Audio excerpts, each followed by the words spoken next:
Hey everyone, Matt Barrows with a solo 49ers plus minus on a Friday, which means that we have a status report for Sunday's game. Who's playing, who's not playing. We'll get into that. I think that the theme of today's solo cast is, and I don't want to overstate this, there's no bright light of optimism on the injury front, but I do sense a faint glow on the horizon there. And we'll start with probably the biggest news to come out of Friday, which is Brandon Aiyuk. I asked Kyle Shanahan if the team had started to zero in on a week for opening Aiyuk's practice window. And his response is it's getting a lot closer these days. And so I asked, does that mean that they could open it next week? And the answer was yes, they could.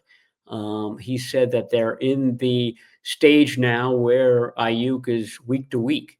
So it can be opened at any point. Remember, it's a 3-week window. Once it opens, the 49ers would have 3 weeks to get Aiyuk up to speed. He could be activated at any point in those 3 weeks. If he's not activated in those 3 weeks, that means that he's shut down for the year. But I mean, it's positive news. It's kind of in keeping with what they were thinking the whole time. Remember that ACL injury last year occurred on October 20. So we're roughly 1 year away. It was a ACL plus, so lots of other things were damaged in the knee. Those take longer. So obviously he's not playing at Houston. Very, very hard to see him playing at the Giants.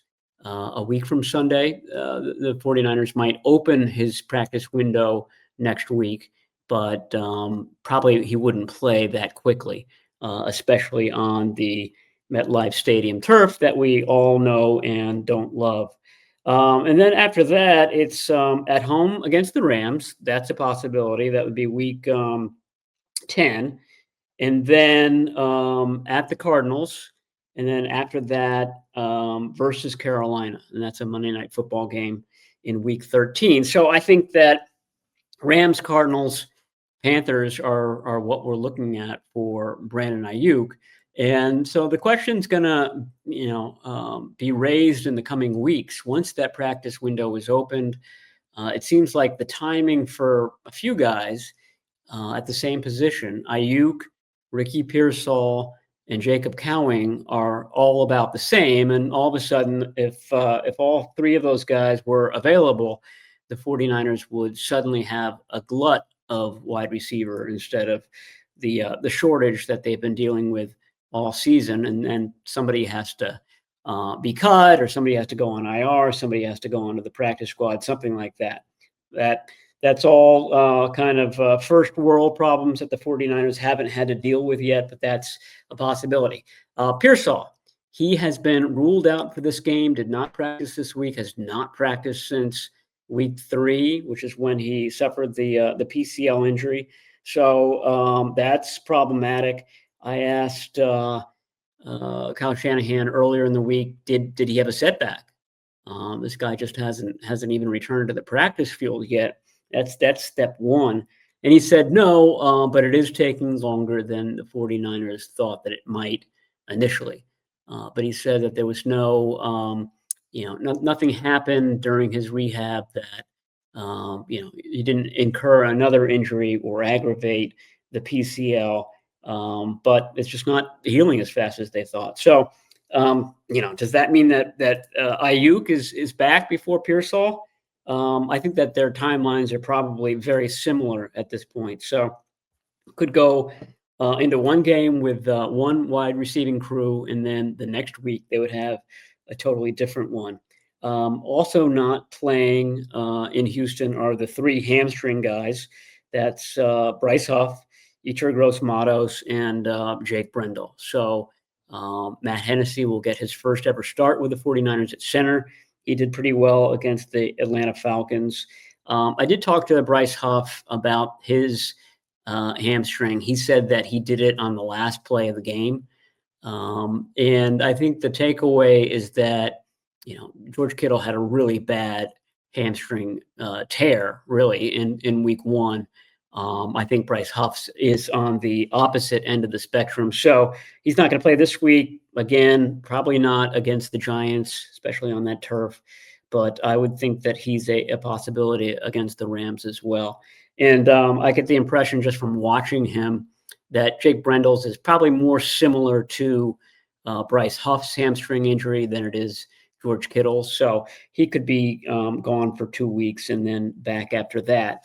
Brock Purdy, he is also out for this game.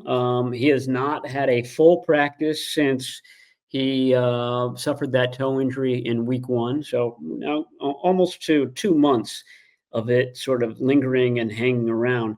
There are signs that he's made a little bit of progress. One is that before today's practice, he was seen having a pretty rigorous workout on a side field, which included sprinting, which included hopping up and down on the foot where the toe is injured.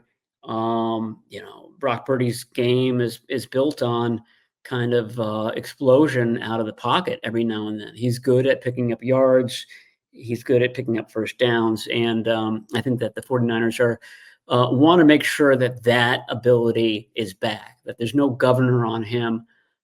He could just go out there and kind of cut loose with his legs like he does well. So I don't think he's to that stage yet, but he's making progress. And here's another sign of progress.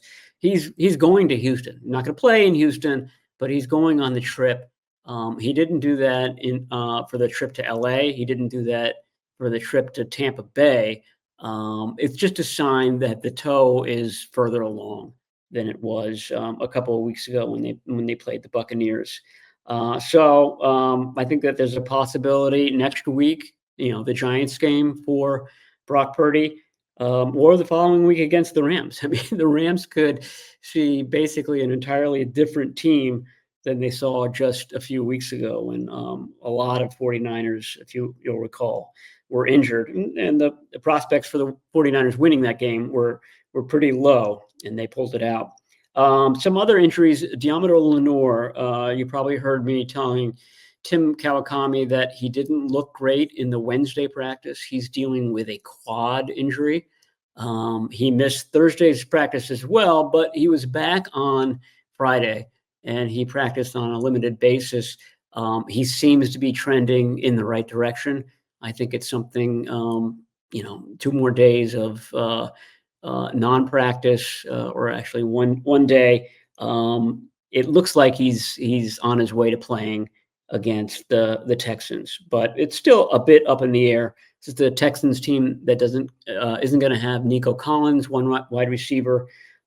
He's dealing with a concussion, and then Christian Kirk, he's been dealing with a hamstring basically all the season. So the Texans passing game is a little bit compromised. The 49ers cornerbacks, several of them are hurt. Renardo Green has a toe injury, but he practiced pretty much throughout the week. Upton Stout, ankle, he practiced pretty much throughout the week. So I think all those guys are going to be there. It just depends on how close to 100% they are.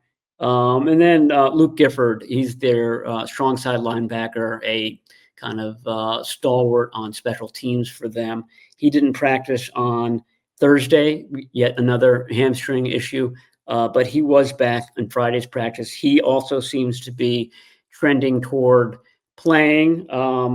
I thought that maybe if he didn't play, that would be an opportunity to get Nick Martin, the third-round rookie, into the defensive lineup. He made his debut against the Falcons on special teams, had a good tackle on a kick return, has not played on defense yet.